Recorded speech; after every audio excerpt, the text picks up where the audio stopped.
تفتح بها لنا فتوح العارفين وتفقهنا بها في الدين وعلى آله وصحبه. السلام عليكم ورحمة الله وبركاته.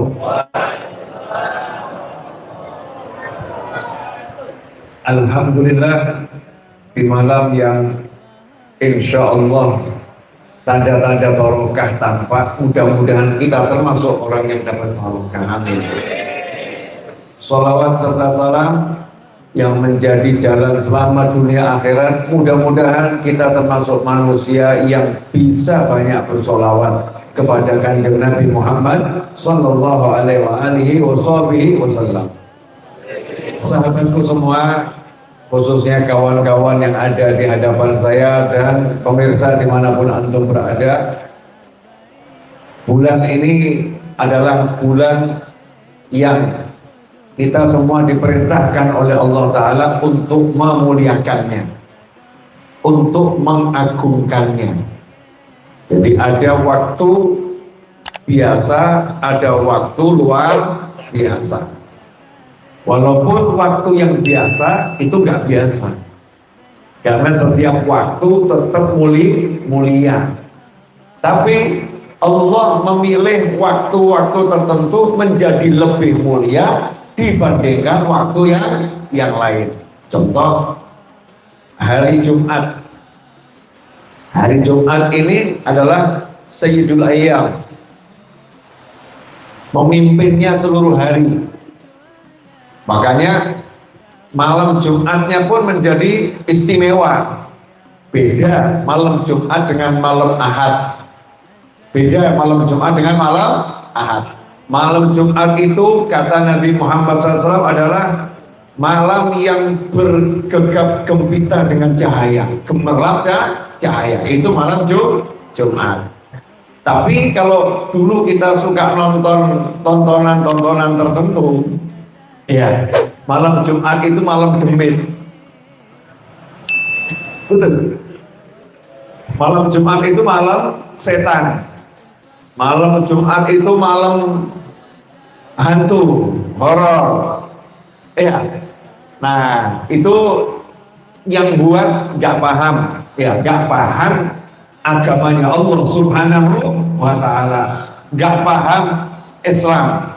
Kalau Muslim nggak ada malam horor, itu nggak ada. Mau malam Jumat, mau malam Senin, mau malam Selasa, mau malam Rebu, mau malam Kamis, nggak ada malam hantu, ya tidak ada. Terutama malam Jumat. Malam Jumat itu malam sholawat. Malam Jumat itu malam untuk baca surat Al-Kahfi. Malam Jumat itu malam yang kita diperintahkan banyak berdoa, karena di antara waktu yang tidak ditolak untuk berdoa adalah malam Jumat. Pasti dikabulkan oleh Allah Subhanahu wa Ta'ala. Tapi ada oknum-oknum tertentu yang nggak mau kita, ya, nggak mau kita sebagai hambanya Allah memakmurkan malam Jumat. Nggak mau kita nanti kalau badal maghrib pergi ke masjid untuk maulid, untuk sholawat. Maka mulai dimunculkan ketakutan. Hati-hati kalau malam Jumat jangan keluar, nanti ketemu setan. Ikhwani rahimakumullah, nggak usah takut ketemu setan, karena kita sudah hidup bersama setan. Alladzi yuwaswisu fi sudurin nasi minal jinnati wan nas. Iya, makanya kalau malam Jumat itu malam kumpulnya ruhnya orang-orang soleh. Kalau yang salah, yang meninggalnya nggak bener, naudzubillah min dzalik, tidak bisa ruhnya gentayangan, yang ada ruhnya diganyang, disiksa, dihajar di alam kubur, naudzubillah min dzalik. Mudah-mudahan kita semua selamat dari segala bentuk siksa dunia, siksa akhirat, dan apapun itu siksanya, mudah-mudahan selamat. Intinya saya pengen ngomong, pokoknya ada malam yang biasa, ada malam yang luar biasa. Ada waktu yang biasa, ada waktu yang luar biasa. Di antaranya adalah bulan Rajab. Bulan Rajab ini salah satu dari 4 bulan yang diluar biasakan oleh Allah Subhanahu wa Ta'ala. Kita semua udah ngerti 4 bulan tersebut. Nah, bulan Rajab ini istimewa karena sendiri, gak punya teman. Dzulqa'dah, Dzulhijjah, Muharram. Ini berkomplot, bersahabat, berteman. 3 jejer jadi 1. Tapi Rajab sendiri. Ya, Rajab sendiri, jauh sendiri. Rajab ini menjadi sangat istimewa karena dia sendiri dan karena dia jauh dari Dzulqa'dah, Dzulhijjah dan Muharram. Maka bulan Rajab dipilih bulan pertemuannya manusia dengan Allah Subhanahu wa Ta'ala, yang tidak pernah terjadi kepada siapapun, hanya terjadi kepada Nabi Muhammad sallallahu alaihi wasallam. Sayangnya kita tuh kalau masuk bulan Rajab kok ya kurang greget. Bukan gak muliakan, tapi kok kurang greget. Alhamdulillah, sebagai bangsa yang bersyukur pada Allah Ta'ala, kita dikasih merdeka di bulan Agustus, betul? Jadi kalau mau masuk bulan Agustus terasa gregetnya. Jalanan mulai dicat, bendera merah putih mulai dikibarkan. Itu namanya hubbul watan minal iman. Itu namanya la in syakartum la azidannakum. Itu namanya syukur pada Allah Subhanahu wa Ta'ala. Diperingati kemerdekaan itu dengan cara-cara yang dibenarkan oleh Allah Subhanahu wa Ta'ala. Nah, bulan Rajab ini nggak bisa disamakan dengan nikmat manapun.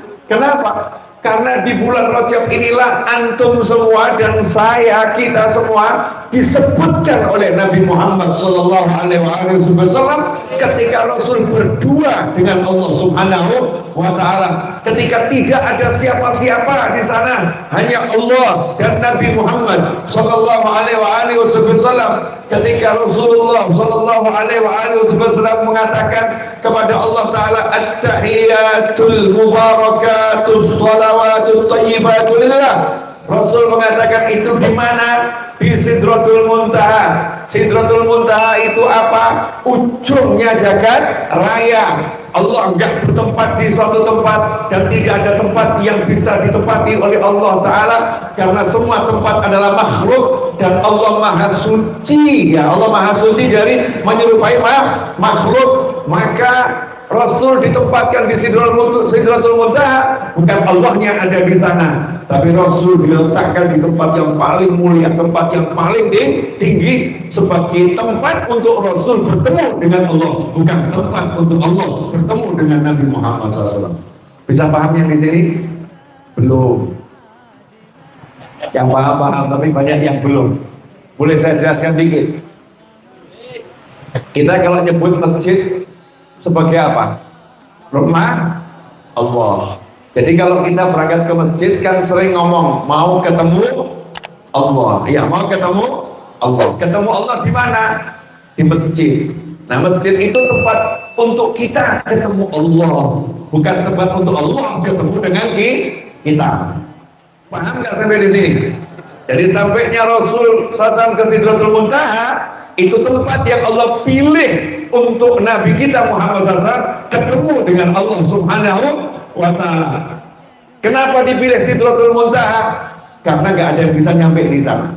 Malaikat Jibril alaihissalam mengatakan kalau saya melangkah seujung rambut pun akan hancur terbakar. Itu malaikat Jibril alaihissalam. Untuk menunjukkan kemuliaan Nabi Muhammad sallallahu alaihi wasallam, Rasulullah dipilihkan tempat yang tidak ada seorang pun bisa nyampe di sana. Nah, untuk nyampe ke sana nggak langsung, ada prosesnya. Ya, ada prosesnya, ada perjalanannya. Untuk nyampe ke sana butuh yang namanya kendaraan. Untuk nyampe ke sana butuh yang namanya guide, butuh yang namanya pembimbing. Walaupun Rasul SAW nggak butuh di-guide, nggak butuh dibimbing, tapi Allah mensunnahkan, ya Allah memberikan syariat, ya Allah mencontohkan. Nabi kita Muhammad SAW ditemani oleh malaikat Jibril alaihissalam, dikasih kendaraan yang namanya buraq. Untuk mendapatkan buraq, untuk mendapatkan teman, malaikat Jibril alaihissalam gak ujuk-ujuk kemudian diberangkatkan, harus mengalami dulu yang namanya ujian. diuji dengan hal-hal yang nggak enak, diuji dengan hal-hal yang berat, cacian, makian, hinaan, kehilangan, dan lain sebagainya. Itu yang dialami oleh Nabi Muhammad Sallallahu Alaihi Wasallam sebelum beliau dimi'rajkan oleh Allah Subhanahu wa Ta'ala. Maka di situ ada pelajaran, kalau jenengan, kalau kita mendapatkan hal-hal yang gak enak, itu bertanda lagi dibekali untuk dinaikkan, ya, lagi dibekali untuk diberi teman, lagi dibekali untuk diberi kendaraan. Maka langsung harus semangat, setelah ini aku akan naik pangkat, setelah ini aku bisa melejit dengan cepat, setelah ini aku gak akan sendirilah lagi, karena Allah akan kirimkan teman. Kalau dia bisa bersabar dengan semua ujian yang diberikan oleh Allah Subhanahu wa Ta'ala. Ikhwani rahimakumullah, Allah Ta'ala memi'rajkan Nabi Muhammad Sallallahu Alaihi Wasallam. Di antara hikmahnya adalah karena Rasulullah lagi mengalami sesuatu peristiwa yang menyedihkan. Peristiwanya menyedihkan, peristiwa yang gak enak. Maka Allah Ta'ala pengen menghibur Nabi Muhammad SAW. Allah pengen menyenangkan Nabi Muhammad Sallallahu Alaihi Wasallam. Di sini ada pelajaran, kalau kita melihat teman kita lagi susah, kita melihat teman kita lagi sedih, maka salah satu amal yang paling utama adalah menghiburnya, menyenangkannya. Bayangkan, yang menghibur adalah Allah, yang menyenangkan adalah Allah. Maka Allah menghiburnya gak nanggung-nanggung. Ya, Allah menghiburnya gak nanggung. Yang pertama kali dilakukan oleh Allah Subhanahu wa Ta'ala, dihibur dengan diberi kendaraan yang tidak ada di jagat raya. Ya, semalam saya ceramah di Madiun dekat Ponorogo, itu pertengahan. Ini mungkin banyak yang bahas bab bulog, tapi ada satu pembahasan saya yang mungkin belum dibahas sama yang lain, atau mungkin dibahas tapi nggak diingatkan, nggak digarisbawahi, nggak dikasih pentung 5. Jadi kurang perhatian. Bulog itu kendaraan yang tidak kita temukan di showroom mobil, nggak ada. Walaupun nanti setelah sekian tahun sebelum kiamat ada kendaraan-kendaraan yang luar biasa, dan tidak mungkin kendaraan itu melebihi kendaraan yang dimiliki oleh Nabi Sulaiman alaihissalam. Nggak mungkin melebihi kekuatan yang dimiliki oleh muridnya Nabi Sulaiman alaihissalam dalam memindahkan tahta Balqis. Hanya hitungannya itu setengah detik mungkin, atau nggak sampai setengah detik, sekejap mata, karena itu waktu yang dipahami oleh manusia di masa itu. Ya, manusia di masa itu kecepatannya, hitungannya dengan bagaimana? Dulu nggak ada jam, detik, menit, nggak ada.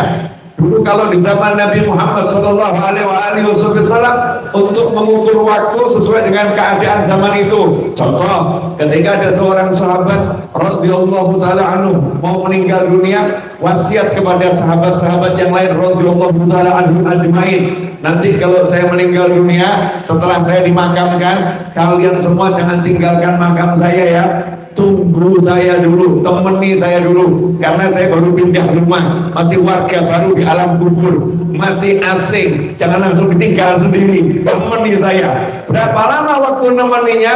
Gak disebut jam, gak disebut menit, karena belum ada jam, karena belum ada menit. Maka menggunakan ukuran kebiasaan orang zaman dahulu, ya, temani saya selama kalian menyembelih unta yang kecil, kemudian mengulitinya, memotong-motong dagingnya, kemudian membagi-bagikannya sesuai kebiasaannya. Oh, segitu ukurannya. Ya, ukurannya segitu. Dulu nggak ada meteran, ya, belum ada 1 meter, 2 meter. Maka Nabi Musa alaihissalam ketika mau meninggal dunia wasiat. Ya, wasiatnya bagaimana? Makamkan saya dekat dengan Masjidil Aqsa. Dekatnya seberapa jauh? Karena belum ada meteran, maka menggunakan suatu permisalan. Walaupun sejauh melemparkan batu, walaupun sejauh melemparkan batu dengan lemparan yang normal. Nah, jaraknya seberapa? Makamkan saya jaraknya maksimal ya segitu, jangan lebih dari itu. Itu kebiasaan orang-orang zaman dahulu. Makanya ketika muridnya Nabi Sulaiman alaihissalam ditanya, ya siapa yang bisa membedakan tata Balkis? Jin Ifrit mengatakan, aku sebelum engkau selesai ceramah. Sebelum engkau selesai ceramah. Nabi Sulaiman kalau ceramah kurang lebih 1 sampai 2 jam. Kalau pakai ukuran sekarang ya. Sebelum engkau selesai ceramah, muridnya Nabi Sulaiman mengatakan, ya engkau pejamkan mata, belum dibuka udah nyampe. Karena itu ukuran yang paling cepat. Nah itu udah selesai. Gak ngomong 1 detik, gak ngomong 2 detik. Artinya kecepatannya lebih cepat dari itu. Inilah kecepatan yang udah dituliskan di dalam wahyunya Allah Subhanahu wa ta'ala. Nanti kalau ada kendaraan dengan kecepatan yang luar biasa, kendaraan itu tidak akan bisa disamakan dengan buruk. Gak ada satu kendaraan pun dalam imajinasi manusia yang sama dengan buruk. Kenapa? Buruk itu bukan produk jagat raya. Jagat raya kasat mata ataupun yang gak kasat mata, alam gaib maupun alam nyata. Kenapa? Karena buruk bukan bagian dari dunia yang nyata maupun dunia yang tidak nyata, alias dunia yang bisa dilihat oleh mata maupun dunia yang tidak dapat oleh mata. Karena buruk adalah kendaraan dari alam akhirat yang Allah kirimkan ke alam dunia. Ini ada suatu peristiwa yang luar biasa, di mana alam akhirat bisa gabung dengan alam dunia. Itu hanya berkat lewat Nabi Muhammad Sallallahu Alaihi Wasallam. Bagaimana Allah datangkan akhirat ke dunia, bagaimana Allah wujudkan akhirat di dunia dan dilihat oleh manusia yang namanya baginda Muhammad Sallallahu Alaihi Wasallam. Itu karena Allah cinta pada Nabi Muhammad Sallallahu Alaihi Wasallam. Karena itu ketika Rasul SAW menggambarkan bagaimana kecepatannya buruk, maka Rasul menggunakan istilah yang bisa dipahami oleh manusia yang hidup sezaman dengan beliau. Buruk itu sekali melangkah sejauh pandangan mata. Saya ngomongnya kecepatan ya. Ya karena tadi ngegas mobilnya ya banter-banter. Jadi ngomongin suka ngegas terus nggak pakai angkukan. Walaupun baru turun dari mobil semangat ya, semangat. Jangan jadi orang yang lemes, yang lemah gitu. Saya yang baru datang dari jauh, dari mulai subuh tadi, mulai semalam nyetir terus aja semangat. Masa antum yang duduk di sini sambil nabur rebana sambil pikir begitu kok ya udaranya juga enak, kemudian kok lemes, maka terjadi perbedaan di antara kita yang luar biasa. Nyala muda harus semangat. Nih, bulog ya. Jadi bulog itu kendaraan dari mana? Alam dunia atau alam akhirat? Sabar dulu.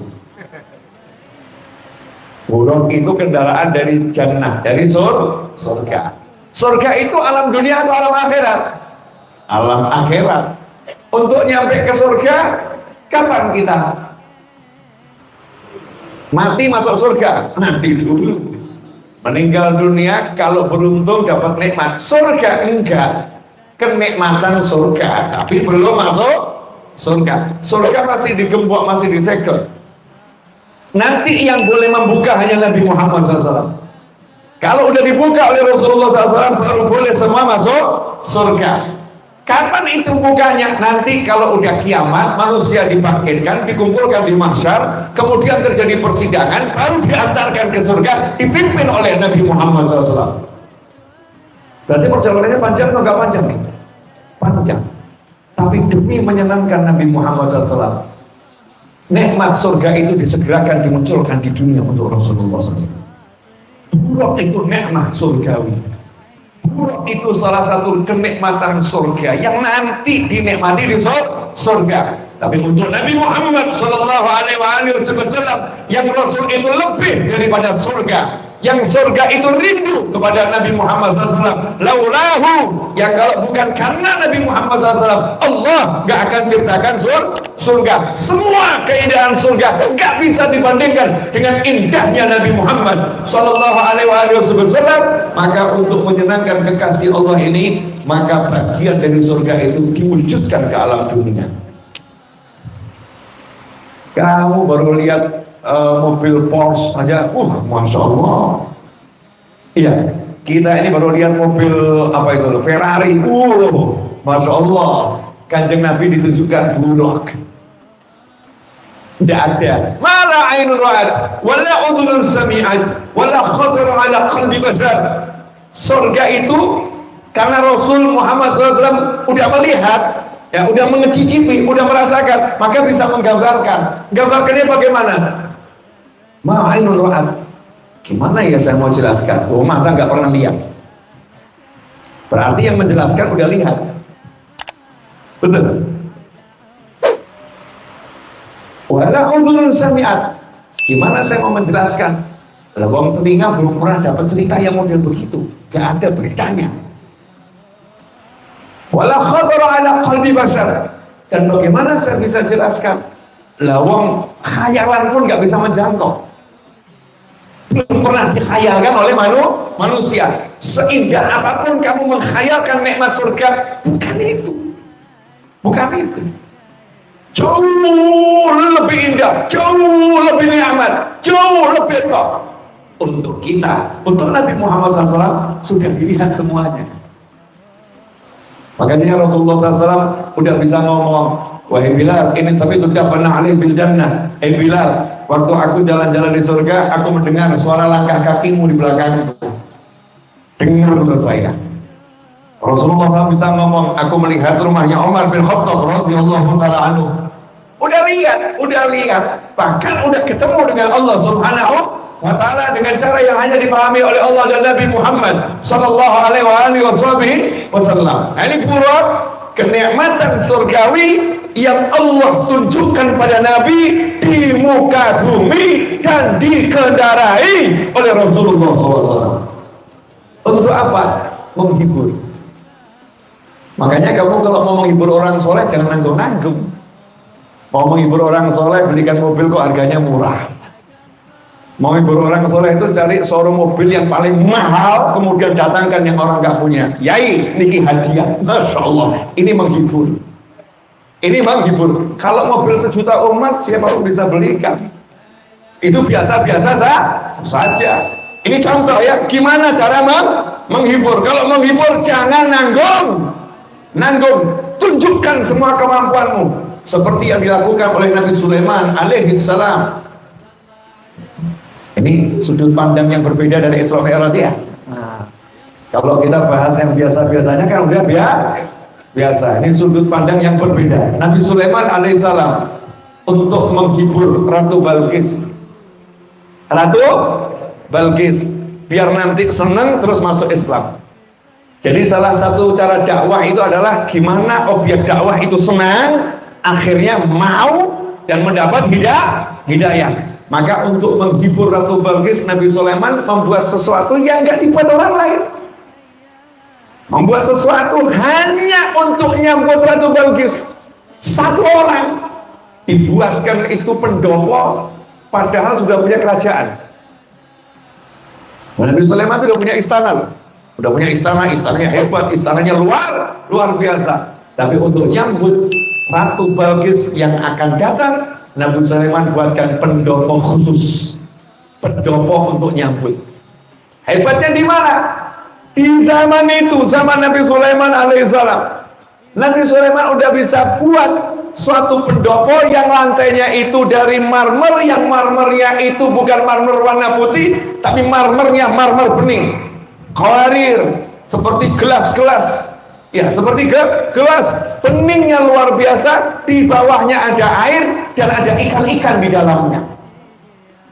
Ketika Ratu Balqis mau melangkahkan kaki, sampai akhirnya dicincin sedikit bajunya. Biar apa? Gak kena air. Dikira itu adalah air. Pertanyaannya, bagaimana Nabi Sulaiman udah bisa membuat ya sistem udara di bawah lantai di masa itu, dan detailnya luar biasa. Saya nggak akan bahas itu. Yang ingin saya bahas ini loh, mau menyenangkan orang, sungguh-sungguh mau menyenangkan orang, nggak nanggung. Itu itqan fi kulli syai'. Itulah yang diajarkan oleh Allah Subhanahu wa ta'ala. Maka Allah datangkan Buraq.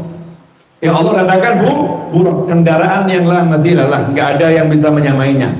nggak ada yang bisa menyerupainya. Dan betapa hebatnya Nabi Muhammad SAW, naik kendaraan yang sekali melangkah sejauh pandangan mata, tapi bisa digunakan di muka bumi. Gimana caranya? Sorry bro, saya sopir jadi saya paham. Mobil itu kalau gasnya galak, cc-nya misalnya 5.000, ya cc-nya 5.000 sport, terus jalan di kampungnya kecil, ngegasnya gimana? Bikin betul ya? Ngegasnya gimana? Harus pakai perasaan yang luar biasa.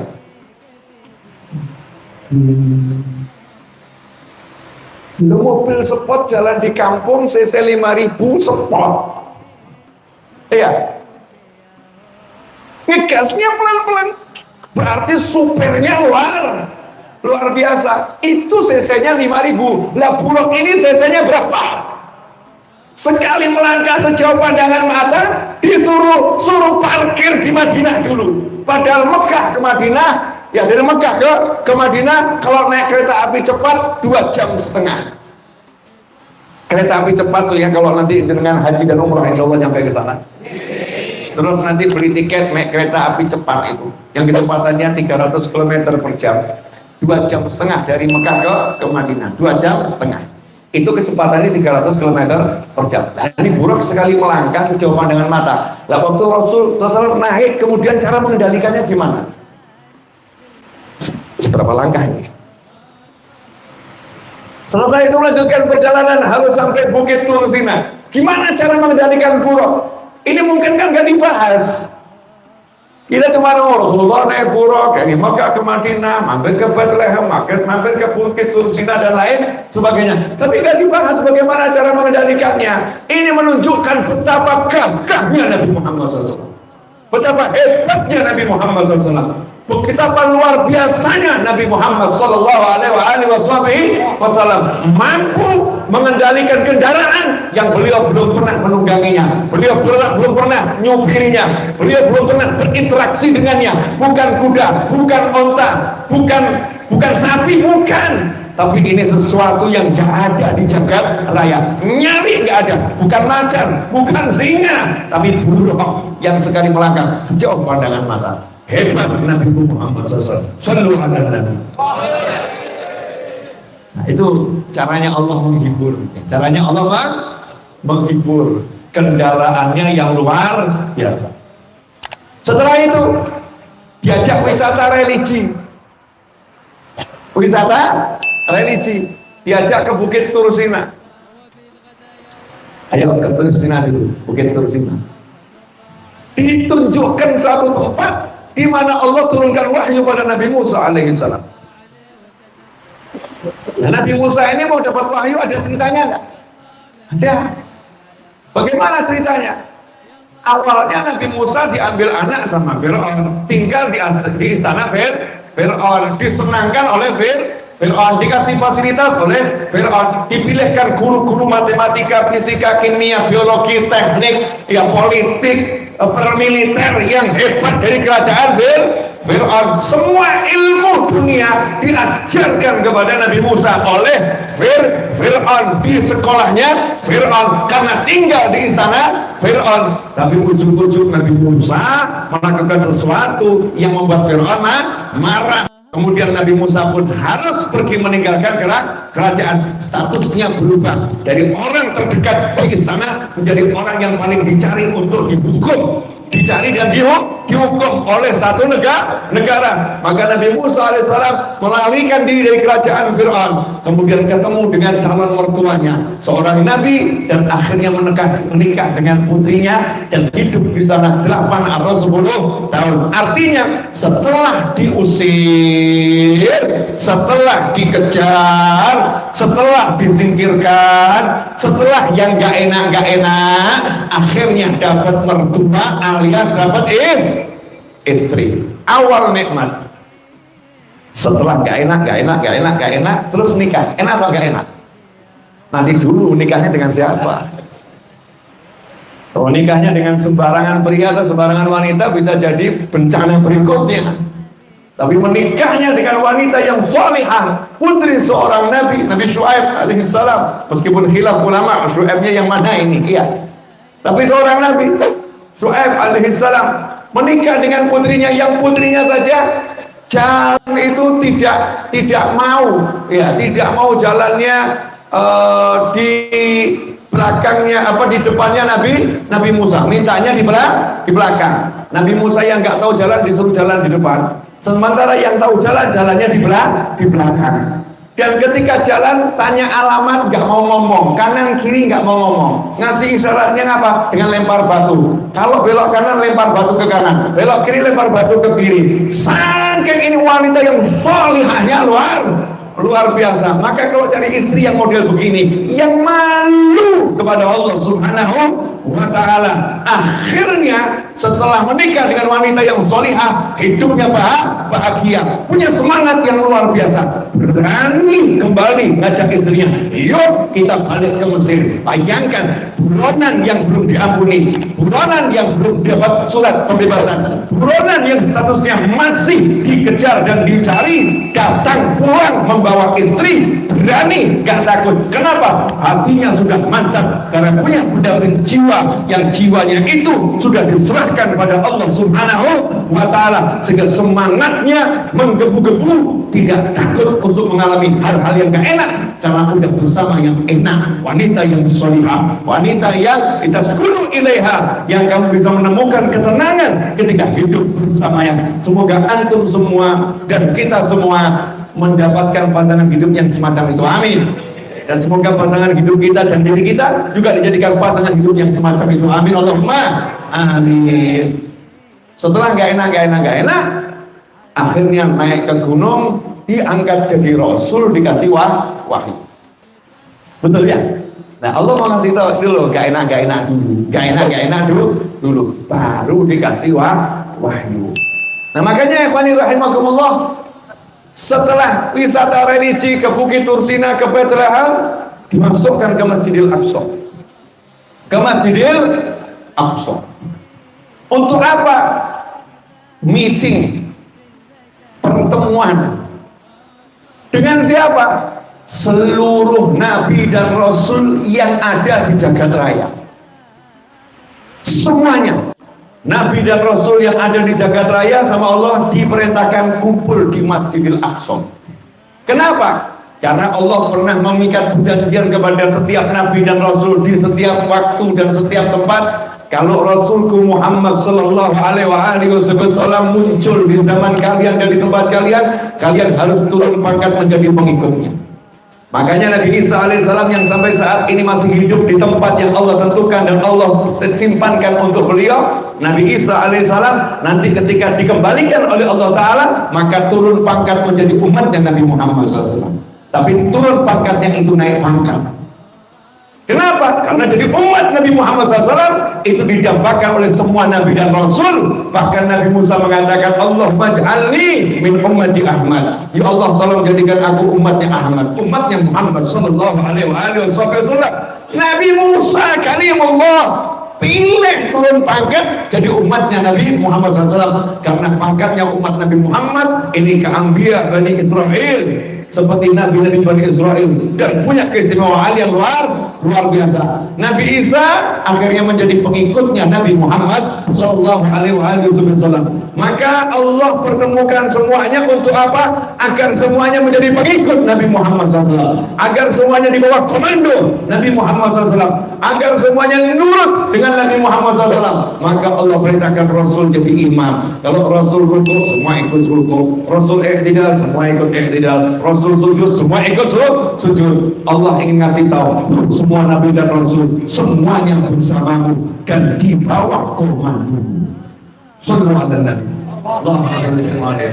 Saya mau nanya, bayangkan kalau jenengan lagi sedih, terus dikumpulkan semua kiai setulungagung. Terus kiainya bilang, saya ini dan kawan-kawan datang ke sini siap melaksanakan perintah. Terhibur atau enggak terhibur? Terhibur. Masya Allah. Kiai nggak usah begitu Kiai, itu kan begitu kita ya. Loh enggak, siap saya. Terhibur. Nah ini yang dikumpulkan bukan satu kota, sejagat raya. Nabi dan Rasul dikumpulkan untuk tunduk di bawah Nabi Muhammad Sallallahu Alaihi Wasallam. Lagi-lagi dihibur, disenangkan hatinya Nabi Muhammad Sallallahu Alaihi Wasallam. Singkat cerita terus akhirnya naik ke langit pertama, kedua, ketujuh, ya Sidratul Muntaha. Nah, terus menghadap Allah Taala. Di situ mengucap tadi, ini sengaja saya sampaikan muter dulu dan ya. Nah, modelnya ujungnya baru disebutkan mundur ke belakang. Sekarang sampai pada titik ini. At-tahiyatul mubarakatus sholawatut thayyibatu lillah. Itu ucapan penghormatan kepada Allah Subhanahu wa Ta'ala yang disampaikan oleh Nabi Muhammad SAW. Bagaimana jawaban Allah? Apakah Allah mengatakan, oh memang aku seperti itu? Memang aku yang layak mendapatkan pujian? Memang semua pujian itu milik aku? Apakah Allah berkata begitu? Enggak. Pujian dari Nabi Muhammad SAW dijawab pujian dari Allah Ta'ala. Assalamu alayka ayyuhan nabi. Assalamu alayka, bukan Muhammad. Assalamu alayka ya Muhammad. Enggak. Assalamu alayka ya Ahmad. Enggak. Assalamu alayka ya abdi. Enggak. Assalamu alayka ya Nabi. Enggak. Tapi assalamu alayka ayyuhan nabi. Itu kalimat pujian yang luar biasa. Assalamu alayka ayyuhan nabi wa rahmatullahi wa barakatuh. Di sini buat yang paham, bayangkan betapa senangnya hati Nabi Muhammad SAW. Begitu ketemu Allah langsung dijamin selamat. Assalamu alaikum, kamu selamat. Kamu gak akan dapat celaka. Kamu gak akan dapat hal-hal yang tidak menyenangkan dari aku. Kamu mendapatkan keselamatan dariku. Karena assalam, nama assalam namanya Allah Subhanahu wa Ta'ala. Assalamu alaikum. Jadi keselamatan itu akan aku lekatkan kepada dirimu, aku berikan kepadamu. Gak mungkin kamu gak selamat. Assalamualaikum ayyuhan nabiyyu wa rahmatullahi wa barakatuh. Dan rahmat Allah serta berkah-berkahnya untuk Nabi Muhammad SAW. Senang Nabi Muhammad SAW. Cuman yang membuat saya saat itu, apa ya yang di hati Nabi Muhammad SAW? Dalam kondisi senang begitu kok nggak mikirin dirinya. Dalam kondisi waktu sebelum berangkat dicaci, dimaki, dihina, diusir, disakiti, dizolimi. Tapi begitu dekat dengan Allah Subhanahu wa Ta'ala, qadar qausain, yang dekatnya luar biasa. Nabi kita Muhammad SAW diberi penghormatan yang luar biasa. Justru menjawabnya assalamu alaina wa ala ibadillahi sholihin. Assalam ya Allah, yang kamu ucapkan tadi assalamu alaik, salam itu untukmu. Maka Rasul menyambung assalamu alaina, jangan hanya untuk aku ya Allah. Assalam tadi juga alaina, untuk kami, wa ala ibadillahi sholihin, dan untuk hamba-hamba Allah yang soleh. Nabi kita Muhammad SAW mengingat umatnya dan mengingat hamba-hamba Allah khusus agar mendapatkan ucapan salam langsung dari Allah Ta'ala di Sidratul Muntaha. Coba bayangkan, ini hati yang seperti apa ya? Nah ini loh hatinya Rasulullah SAW. Makanya penerusnya Nabi Muhammad SAW punya sifat seperti itu. Wali itu sifatnya begitu, gak pernah melupakan murid-muridnya, gak pernah melupakan keluarganya, gak pernah melupakan orang-orang yang berada di sekitarnya. Siapa yang ada di hatinya selalu diingat. Makanya dikatakan oleh para aulia wassolihin, ya, yang hebat itu bukan kamu mencintai wali. Yang hebat itu kalau kamu dicintai wali. Kalau mencintai semua orang aku mencintai, tapi kalau sampai diakui cintanya lah, gak semua orang cintanya langsung diakui. Maka kita sungguh-sungguh mencintai agar nanti diakui dan dicintai. Manfaatnya apa kalau udah dicintai?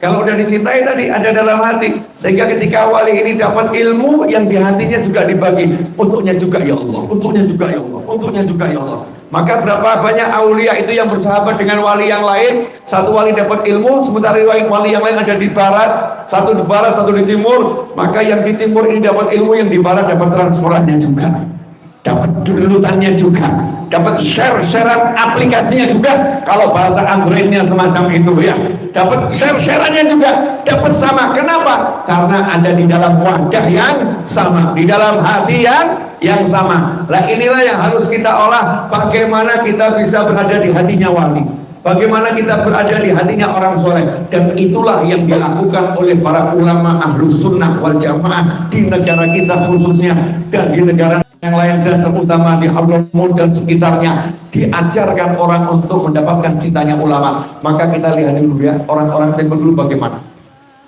simbah-simbah kita tuh ya, bapak-bapak kita yang terdahulu, itu anaknya digandeng diajak pergi ke rumahnya kiai, betul tak betul? Anaknya digandeng diajak pergi ke rumahnya Habib, betul tak betul? Anaknya digandeng, istrinya digandeng, keluarganya digandeng, diajak pergi ke rumahnya orang-orang yang soleh, betul tak betul? Kemudian dikenalkan, ini anak saya, ini istri saya, ini keluarga saya, Yai tolong diingat Yai, jangan lupa didoakan ya. Bahkan biar kiainya ingat, biar habibnya ingat, biar ustadznya ingat, maka melakukan hal-hal yang biar ingat, melakukan hal-hal yang biar ingat, sesuatu yang nanti akhirnya Pak Yai ingat, sesuatu yang akhirnya nanti ustadznya ingat, sesuatu yang akhirnya orang solehnya ingat. Oh, nah kok pondoknya Pak Yai kebetulan kok lantainya itu belum dipaving, datang ke rumah bawa anaknya, Yai ini anak saya Yai, doakan Yai jadi orang soleh Yai. Oh amin, kabul insyaallah. Yai ini kok belum ada pavingnya Yai? Ah insyaallah nanti ada. Yai mohon maaf Yai, saya nggak bisa bantu apa-apa, tapi pavingnya ini insyaallah sekarang akan dikerjakan sama tukang-tukang saya kalau boleh. Oh silahkan. Angkat satu telepon, pagi orangnya bertamu, sore sudah dipaving semua jadi. Malamnya Pak Yai donga Allahumma. Yang diingat siapa? Yang tadi ini. Jadikan dia wali dan jadikan anaknya wali. Betul atau enggak betul? Betul. Cari cara agar kita diingat. Wadah itu satu santri, ini contoh santrinya, satu santri, yang lainnya sibuk, tapi satu santri ini sibuknya lain, ngepel nyapu, sehingga selalu kelihatan oleh Pak Yai ini yang ngepel yang nyapu, ini yang ngepel yang nyapu, dipanggil senyum terus, gak pernah menunjukkan capek. Sementara yang lain dipanggil, Fulan, Yai, tunjukkan lemesnya dulu, sendiko dawuh Yai.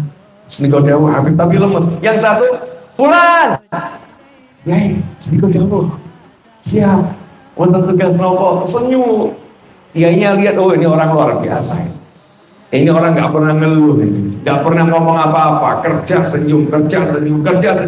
Maka malam itu kalau kiainya, habibnya, ustadznya dapat sesuatu dari Allah Ta'ala, pasti dia yang diingat, pasti dia yang diingat. Nggak mungkin tidak. Gimana caranya kita diingat oleh orang-orang yang, gimana caranya kita ini bisa masuk dalam hatinya orang-orang yang soleh?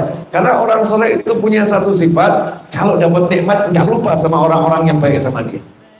Itu sifatnya. Bu, ini mau Ramadan ya Bu ya, Rajab, Syaban, Ramadan.